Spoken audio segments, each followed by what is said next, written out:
pasada habíamos estado conversando en un sentido muy general la importancia que tiene la religión en la constitución de una sociedad, de los pueblos. Tanto podríamos decir que no conocemos una civilización que no esté fundada sobre un sistema religioso determinado. De esas civilizaciones anotamos que conocíamos dos en su comienzo mismo religioso.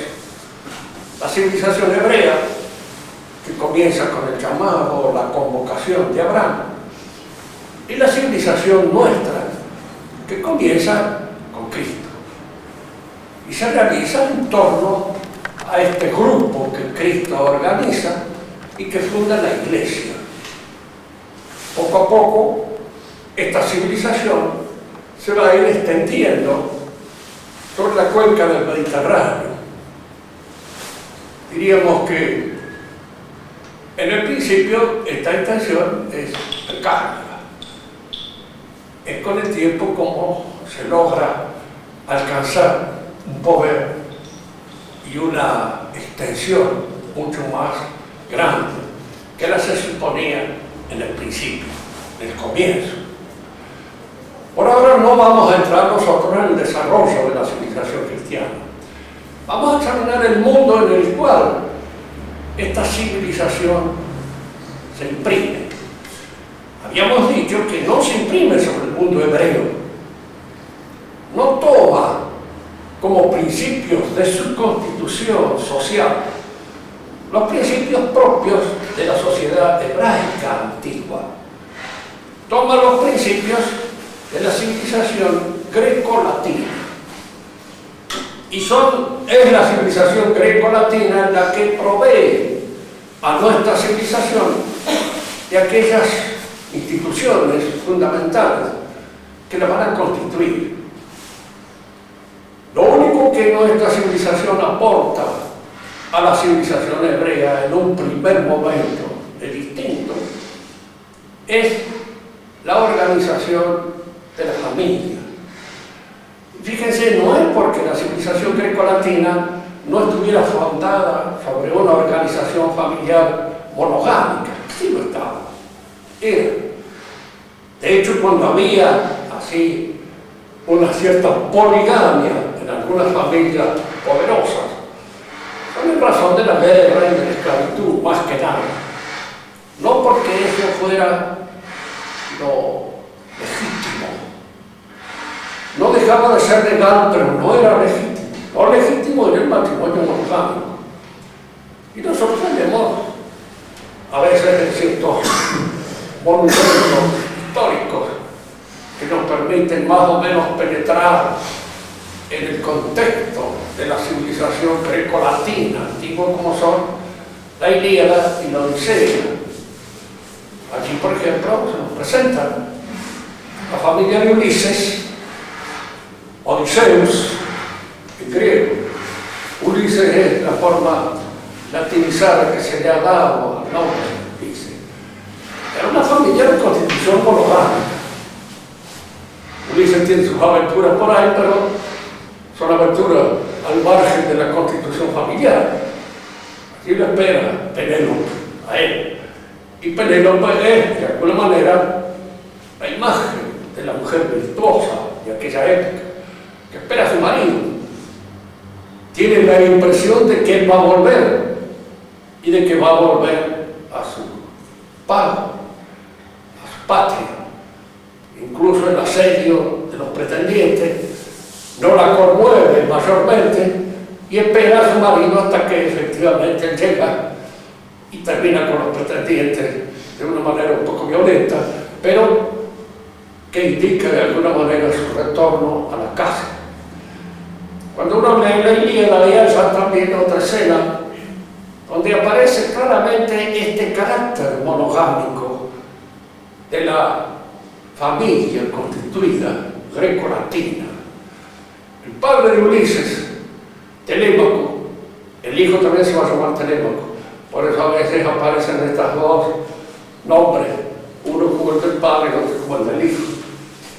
Parece que había tenido siempre en su matrimonio una esclava muy linda, pero a la que nunca él se le arrimó, por respeto a su mujer. Fíjense que esta es una delicadeza que nos parece a veces ya anticipo del cristianismo, porque esta idea del respeto a esa monogamia, a la contracción de un contrato que sea más que eso, un sacramento, como es en el caso del matrimonio cristiano, parece ser una idea nueva. Y a nosotros se nos ocurre cómo esto parece allá en un libro escrito indudablemente por un pagano y que de alguna manera representa un estatus social, una situación familiar que no debía ser totalmente anómala, sin que fuera por esto, diríamos, lo normal, ni mucho menos, pero una situación extraña que el autor de la Ilíada destaca como un elemento, diríamos así, constitutivo de la ética pagana. ¿Cómo era el mundo de los griegos? ¿Cómo se lo representaban ellos? En la religión griega nosotros tenemos ideas, ustedes habrán estudiado en los libros que nos informan acerca de eso, acerca de los gustos dioses, pero tenemos una idea muy superficial, muy, diríamos así, por encima. Me hace acordar a esa descripción que hace alguien que no había ido nunca jamás a una misa, que apareció, Dios, cuando salió y dijo, ¿qué te pareció? Había un tipo vestido de mujer, dice, que levantaba un pedazo de pan, dice, y todos se agachaban, dice, y después todos comían ese pedazo de pan, parece que no tenía sabor a nada, dice, Gustavo. Dice, una visión de un hombre que no penetra en absoluto en el constitutivo del misterio, está completamente al margen de eso. Nuestra visión de la religión griega es muy parecida a eso. Es decir, es una visión puramente marginal, no nos damos cuenta del carácter sagrado que tenían esas figuras, esas representaciones de los dioses, o muchas veces representaciones de Dios, que constituía, diríamos, todo el aspecto fundamental de la religión griega. Lo sabemos bien. Cuando se estudia la religión griega, hay en ella que distinguir tres periodos. El periodo arcaico, que pertenece ya a la prehistoria de Grecia. La prehistoria es aquella parte de la historia de la que no sabemos un pito, por eso se la llama prehistoria, es decir, de la que se conocen ciertos rastros puramente, digamos así, que indican o manifiestan algo, pero muy poco. Como cuando se encuentra una momia, de ahí sacar una serie de conclusiones, etc., cómo debían considerar la muerte, pero son cosas puramente exteriores que no entran en la profundidad de aquellos sentimientos que constituirían probablemente el valor de estas instituciones, de estas representaciones. En la época arcaica, la sociedad está constituida fundamentalmente en torno a la familia. La familia es el centro de la sociedad. El padre de familia es el padre. Fíjense que en este sentido, nosotros ahora, en función de toda esta laicización moderna, hemos perdido el sentido sagrado de todas estas cosas. Porque el padre no es solamente el padrillo, no es solamente el macho que engendra. Eso sucede entre los animales, lo más bien sin complicarse la vida, con organizaciones familiares en las cuales aparece el padre con una representación y una aureola de carácter religioso. Siempre sostengo esto, la palabra padre nace del espíritu. Se es padre por el espíritu. No humano. Lo de la carne es secundario. El espíritu es lo fundamental y lo que constituye el verdadero sentido de la paternidad. Y en esa idea sostenida a través de la Biblia, de que somos una imagen de Dios, esa imagen se perfila precisamente en la paternidad y en la maternidad. Porque también ser madre no es lo mismo que parir un hijo.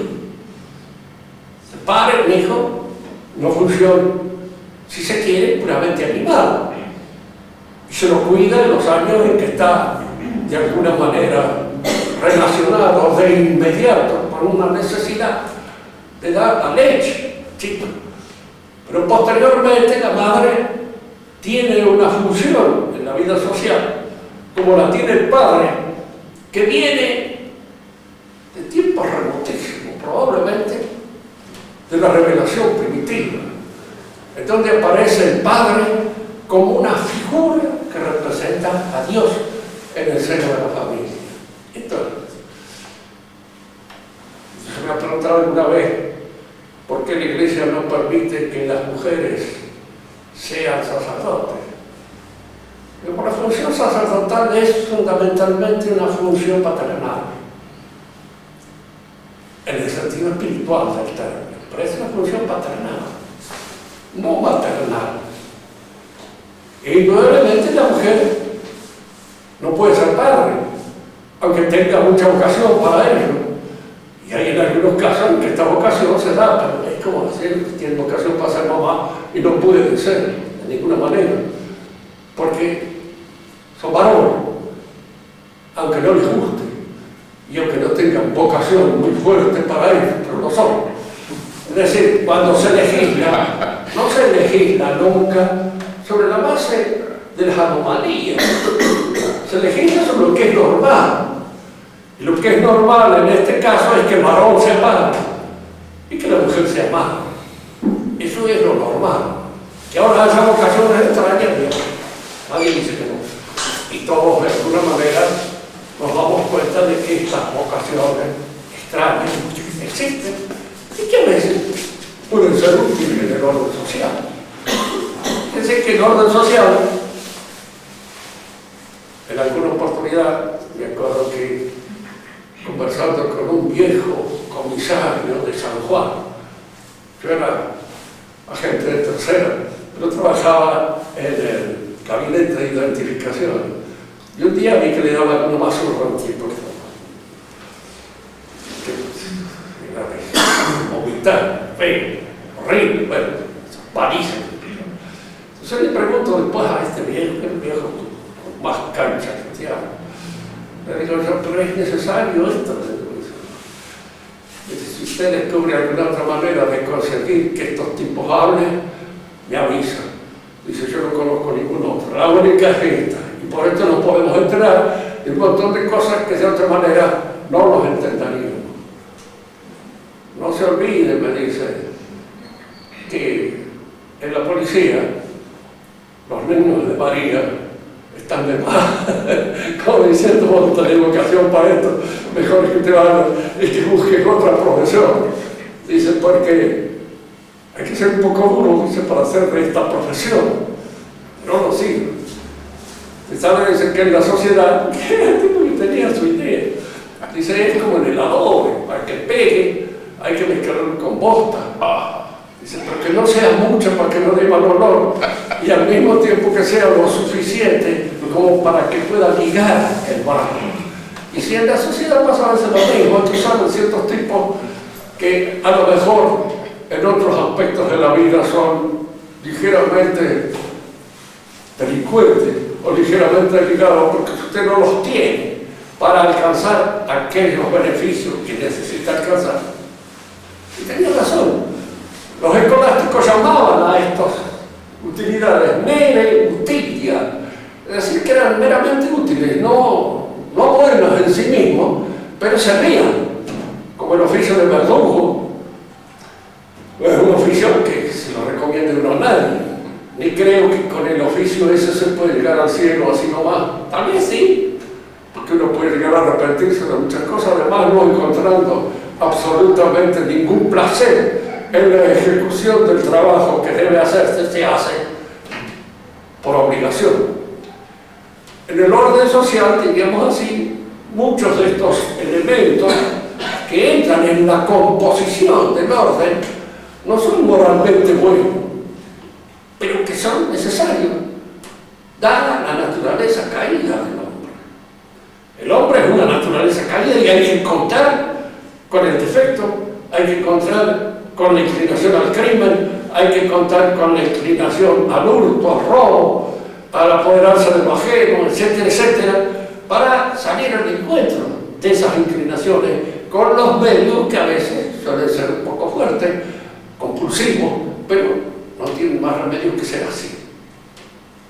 Decimos entonces que la paternidad es algo que, según las viejas tradiciones, siempre se les llamó a los sacerdotes padres, aun cuando se exigía de ellos una castidad absoluta, y que no fueran precisamente padres en el sentido carnal del término, pero para ejercer el oficio que ellos debían de ejercer, debían ser padres. Y la paternidad nace precisamente de este carácter espiritual de la función paternal. En el principio la sociedad se organiza en torno a la familia, y el jefe de la familia es el encargado del oficio religioso, es el padre. Y acá la palabra padre asume los dos sentidos que debe tener, el sentido carnal y el sentido espiritual. Cuando varias familias se unen entre sí por parentesco, constituyen lo que se llama el clan primitivo, la gens, de acuerdo con la designación latina. Y el pater gentis, o el padre de la gens, es aquel más anciano. A veces no hay necesidad que sea más anciano, sino que sea más antiguo en el sentido a veces militar del término. El más antiguo no es necesariamente el más viejo, sino aquel que tiene una categoría más alta con respecto a los demás. Y a él se le reconoce una antigüedad. Creo que también en la iglesia, diríamos, se tiene este criterio, este concepto. Entonces, el padre de la gens es el que reúne a toda la familia. Fíjense que en los nombres mismos latinos siempre hay tres nombres. El nombre del individuo, Cayo. El nombre de la gens, Julio. Y el nombre de la familia, César. Cayo, Julio, César. Marco, Tulio, Cícero. Cada uno de ellos tiene estos tres nombres. El nombre que lleva el carácter personal, el que lo atribuye a una gens determinada y el que los hace miembros de una familia dentro de esa gens. Era importante en la sociedad antigua esto, tan importante que el que no tenía eso no era nada, no podía llegar a nada. El self-made-man es una invención moderna, de ninguna manera es antigua. El hombre que no tenía familia no existía, fundamentalmente. Y la pregunta que uno puede hacer es ¿por qué? ¿Por qué esa discriminación para utilizar el término moderno? Pero la discriminación nace de esto. Se entiende que alguien que es miembro de una familia siente un cierto respeto por la familia y a la vez la familia ejerce una cierta influencia compulsiva y disciplinada sobre el miembro de la familia. No solamente, diríamos, lo vigila, sino que de alguna manera lo obliga a un cierto comportamiento. Póngase, por ejemplo, en la familia noble, dentro del mundo hispánico, o dentro del mundo latino al cual nosotros pertenecemos. El miembro de esa familia noble no podía de ninguna manera desmerecer el concepto que tenía su familia. No se podía morir, si llegaba el caso, como un patán atorrante. Había que morir como un noble y saber morir como un noble. Fíjense que estas cosas que parecen tan distantes de nuestra modalidad, de nuestra mentalidad, cuando la mayor parte de la gente que nos dirige vaya a saber de dónde cornos salieron, quiénes son y ante quién, diríamos así, comparecen para que se configure su fisonomía. Es nadie.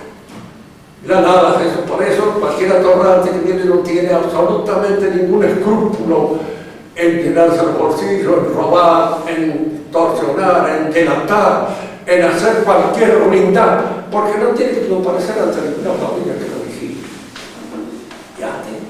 Sí, se cuidaba eso, y se cuidaba la pertenencia a la familia. Hoy día, dentro de los conceptos modernos, todo esto puede parecer esos tabúes, esas vigilancias que han ido, o que se han ido superando, han sido suprimidas por los usos y por las costumbres, hasta hacer del hombre un huérfano.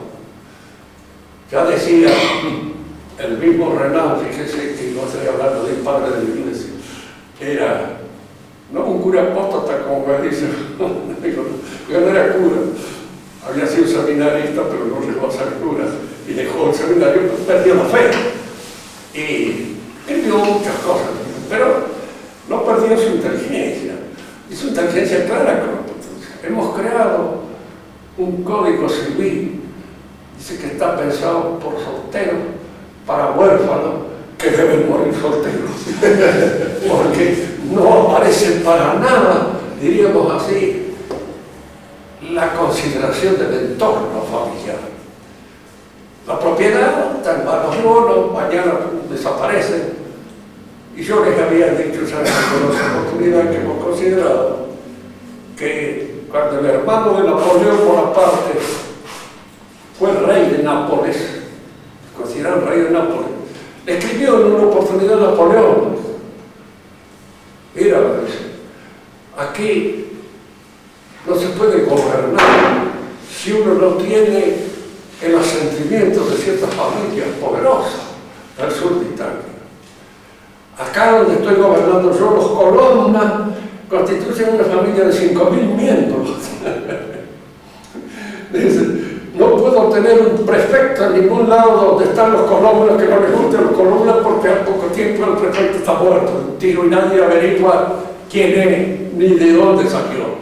Y así que de ahí salieron las mafias, que posteriormente son instituciones delictivas, de delitos, organizaciones criminales, pero en el principio eran esto, todavía resabios de las viejas organizaciones familiares que quedaban.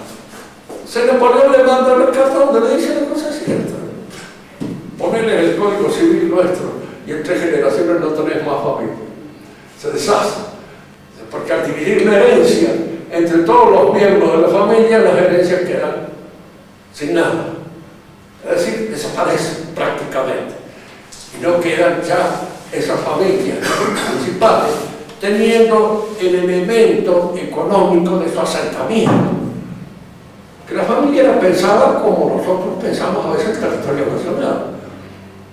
Si nosotros en cualquier momento, ya porque estamos en tren de hacerlo, vendemos a varias provincias, a este, al otro, de más allá, de más acá, nos quedamos sin asentamiento nacional, y entonces no somos más la patria. Bueno, una familia que ha perdido el fundamento territorial en el cual se constituyó, desaparece. Y la familia estaba compuesta, pues eso lo podemos leer nosotros en la Ilíada y en la Odisea misma, no solamente por los miembros de la familia. Los sirvientes eran parte de la familia, los esclavos eran parte de la familia, los clientes, es decir, aquellos que se refugiaban en una familia determinada, iban a pedir que los sostuvieran. Entonces en la familia se los admitían como clientes y pasaban a formar parte de la familia, eran familiares de ellos. Tanto es así que cuando cambian la situación social, por ejemplo, en Roma, Julio César era descendiente de los Julios, es decir, una de las familias más antiguas, más aristocráticas de Roma. Pero como las familias aristocráticas habían perdido en esa época en que a él le tocó ser jefe de un partido, de una facción nacional, habían perdido su prestigio, y el prestigio estaba ahora entre los que eran familias plebeyas, que no quiere decir pobres, sino simplemente que no eran aristócratas, estaban fuera de la aristocracia. Él se hizo adoptar por Marius, que era plebeyo, Entonces, adoptado por Mayo, él logró más o menos entrar, diríamos, en una facción sostenida por un número bastante crecido de adherentes. La familia es esta. La religión está centrada en el hogar. El hogar es precisamente aquella parte de la familia donde se mantiene el fuego sagrado, alrededor del cual la familia come. La comida es un acto bastante vegetativo, trivial de comer. Bueno, pero en la ley antigua era la comunión. Cuando dos se casaban, compartían el pan salido del hogar del marido, al que se incorporaba la mujer. En otras sociedades pasaba al revés, y el marido se incorporaba a la sociedad de la mujer. Es lo que se llama el matriarcado. Y el patriarcado, que es el que existió más en las sociedades a las cuales nos estamos refiriendo, greco-latina, la manducación del pan era incorporarse, entrar dentro de lo que llamábamos nosotros la comunión con los miembros de la familia, porque la común unión provenía de la manducación del mismo pan que se servía, diríamos, en el hogar familiar. Fíjense, les he dicho muchas veces, pero siempre es una noción que conviene tener presente, porque en el cristianismo todas estas cosas a veces aparecen intrínsecamente sublimadas por el valor espiritual de la espiritualidad cristiana propia. El pan antiguo es el pan que se toma de la naturaleza, del trigo, del centeno y de todos los otros alimentos que se incorporan al hombre y a través del hombre entran en la vida espiritual también, porque se transforman en hombre. Esta lechuga, esta zanahoria, este pan que cada uno de nosotros comemos se hace parte de uno, y al hacer parte de uno es parte también de esa capacidad que tiene el hombre por el conocimiento de penetrar, de intulegere, de leer interiormente lo que Dios piensa de las cosas y que pone a la altura de nuestro conocimiento. Es decir, toda la realidad participa ahora en esta suerte de comunión con el pan. Esto es lo que se llama el sacrificio antiguo. Jesús trae un nuevo sacrificio, porque ahora el pan es Él. Y no es el pan que viene de la naturaleza y sube al hombre, sino es el pan que baja del cielo y levanta al hombre a la participación consigo. Por eso participar, comulgar en las mismas ideas, se supone comulgar en los principios que hacen a la festividad cristiana. Por eso cuando le preguntaban al padre Sánchez a Meléndez si no comulgaba con los obispos de Buenos Aires, digo una palabra que no voy a repetir. ¿Quién quiere comulgar con esos hijos de su madre? Dice, si no creemos en las mismas cosas de ninguna manera. Fue para mí la aseveración teológica más completa que he visto, porque era efectivamente eso. Uno no puede comulgar con alguien que está de alguna manera, diríamos, cometiendo un sacrilegio con la realidad del sacrificio de nuestro Señor Jesucristo. Tergiversando no, para quedar viéndose con quién. Pero de hecho es eso. El sacrificio antiguo es este. Es la manducación del pan que se hace alrededor del hogar. Cuando la familia se engrandece y se constituye la polis, la ciudad, por varias familias, la familia que en alguna medida ha sido la confederadora de estos grupos sociales, es ella la que se erige ahora en familia principal.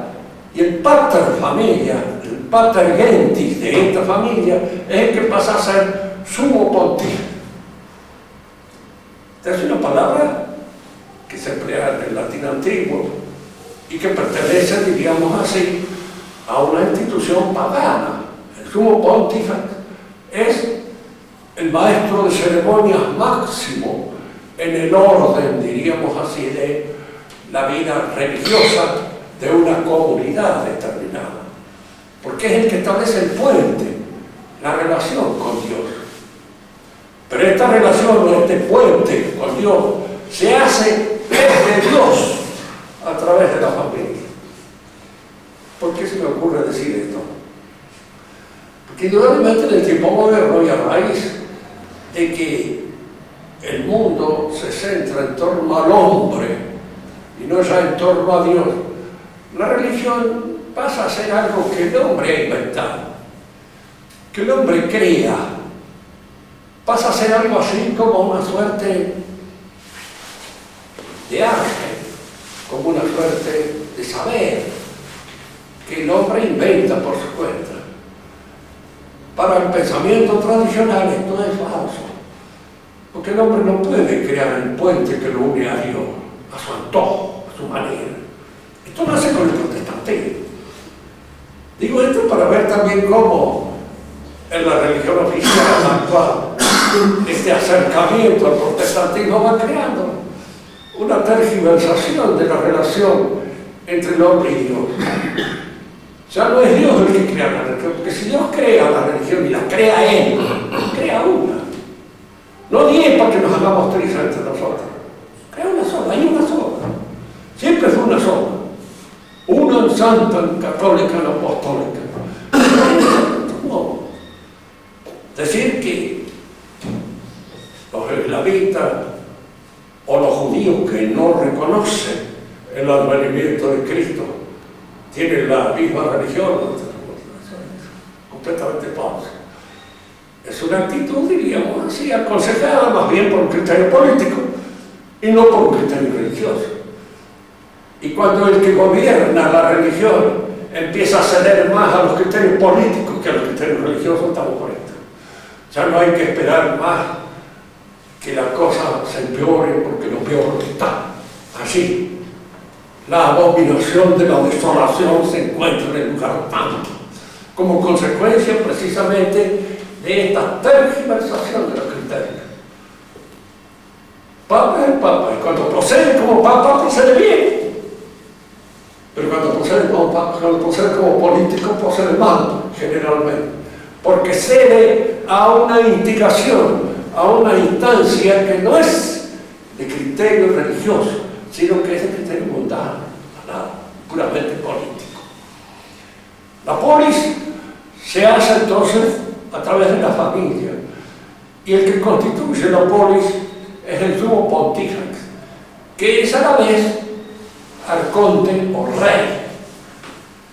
Este arconte o rey tiene a su alrededor lo que se llamaba en el griego antiguo la bulé, una especie de senado, que está compuesto por los jefes de la familia.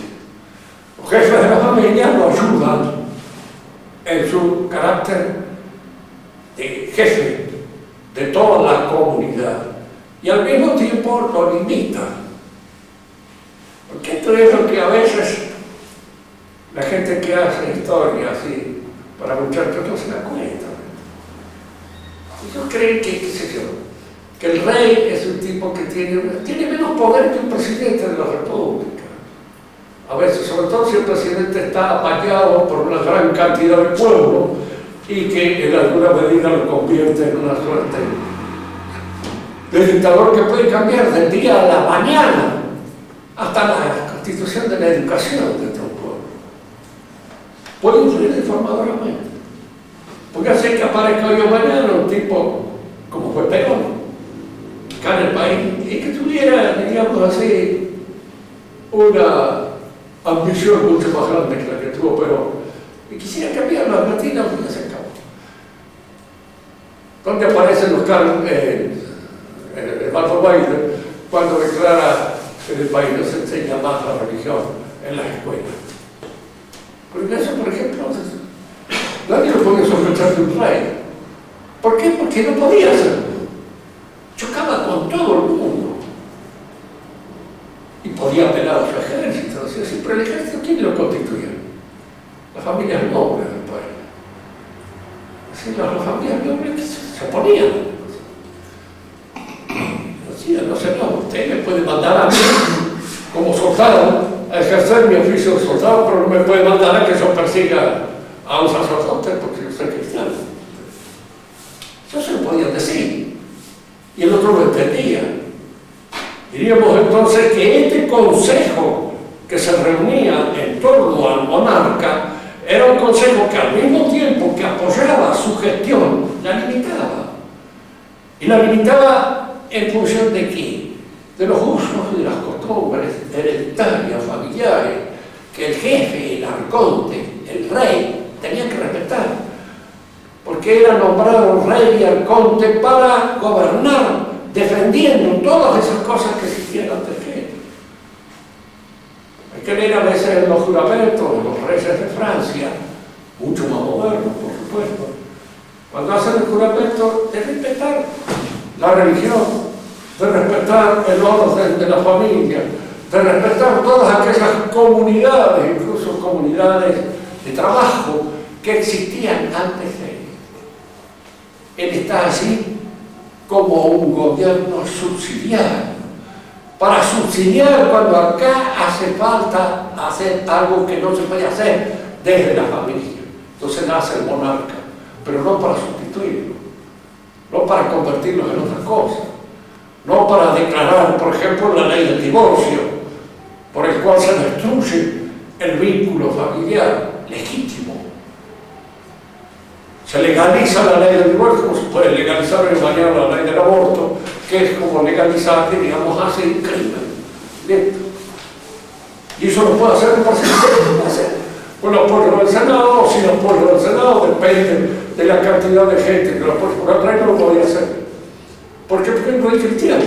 Y estaba limitado en alguna medida por el cristianismo. Estos reyes antiguos estaban limitados por todos esos costumbres y usos que provenían de tiempo inmemorial y que constituían la base de lo que ellos llamaban su tradición religiosa.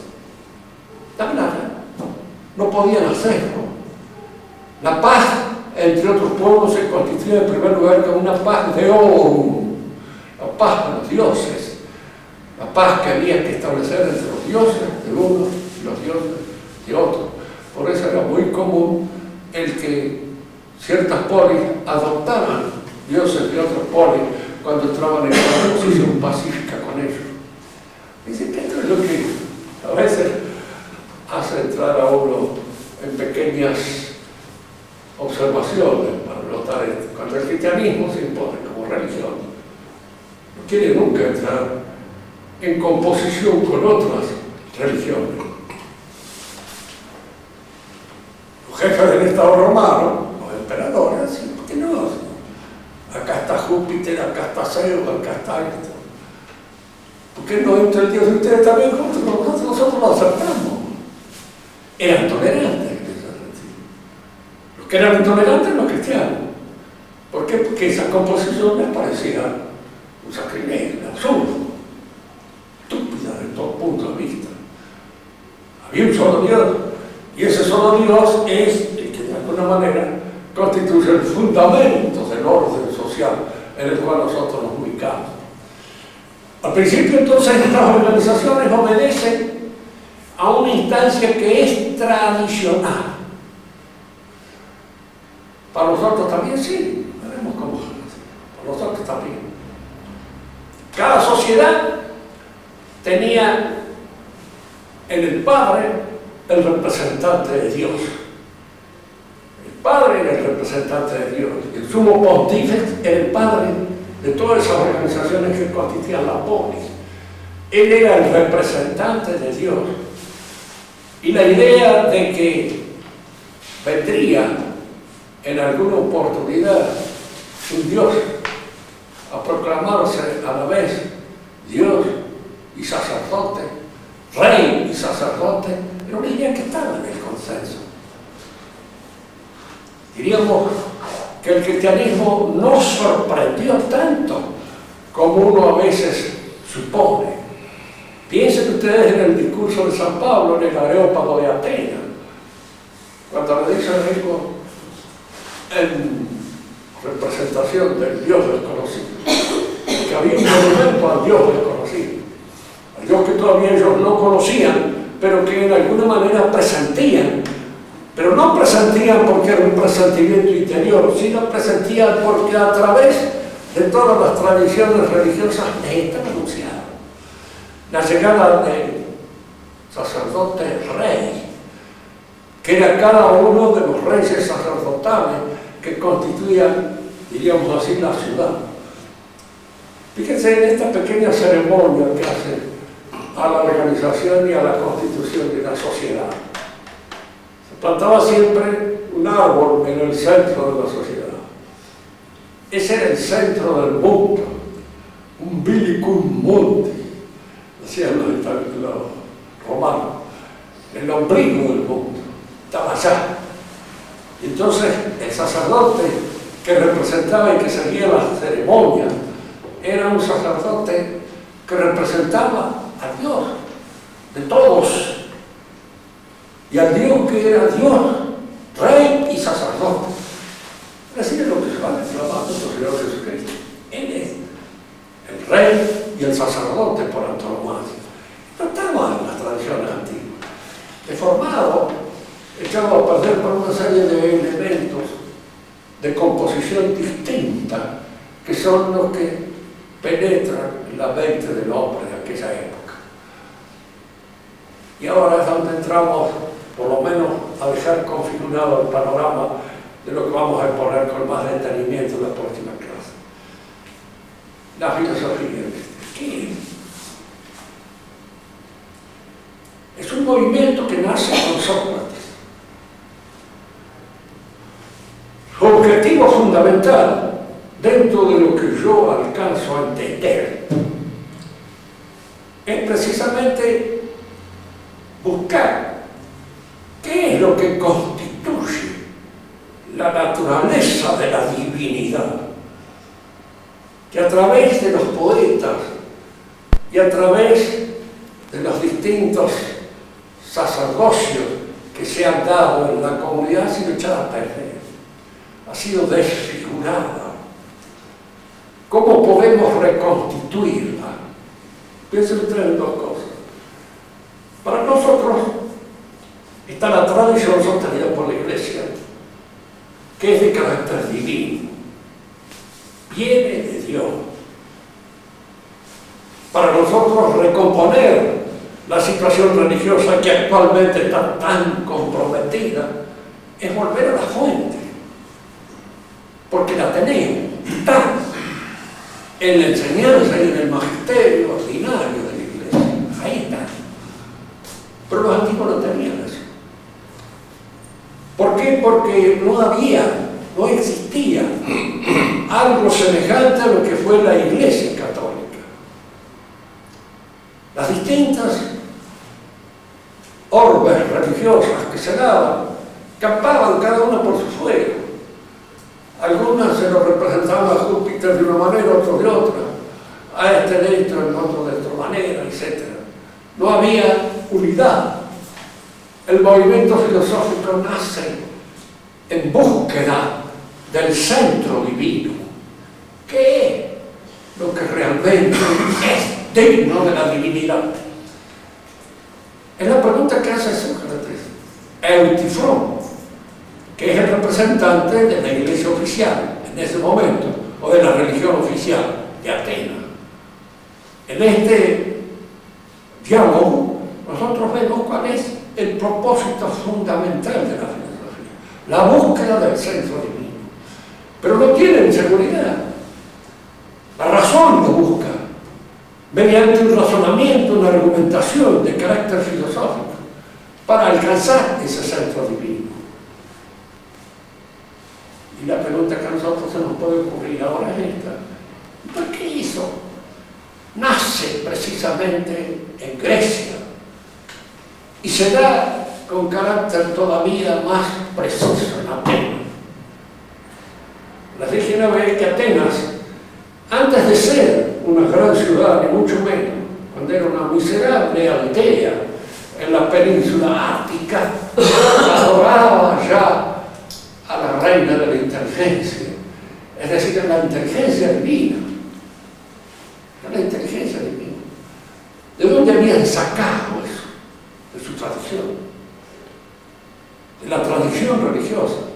Porque al fin de cuentas, si nosotros observamos el panorama de la filosofía griega, es un desarrollo de los contenidos sapienciales religiosos que están en la religión griega.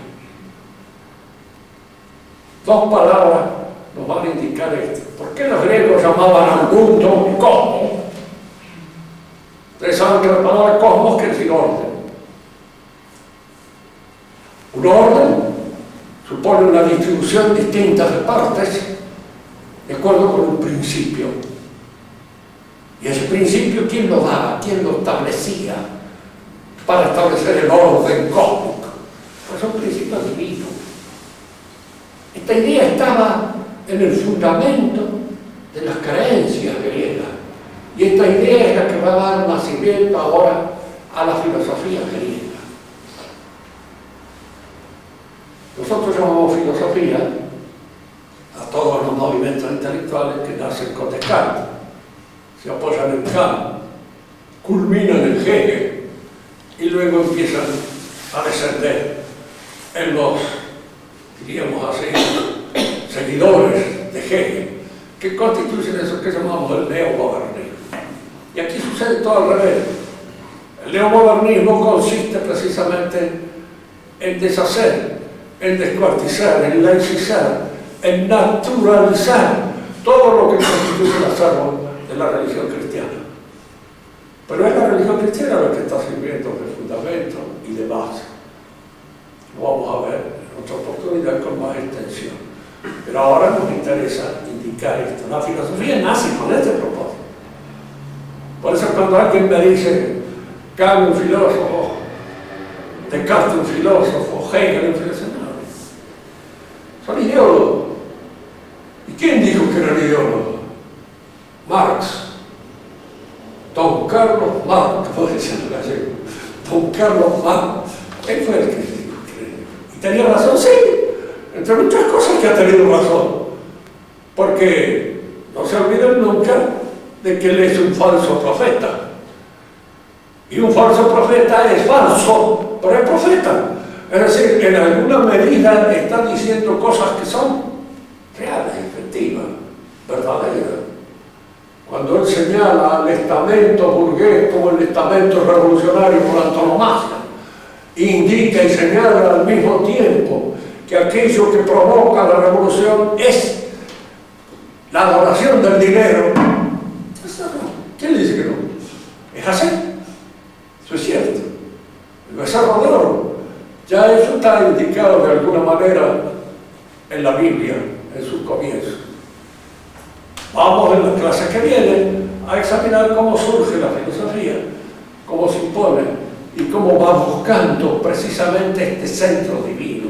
Y por qué posteriormente, cuando el cristianismo se impone como una organización social determinada, pudo tomar de la filosofía griega todo lo que en ella había de positivo en esta dirección a la cual apuntaba, que era buscar el centro divino.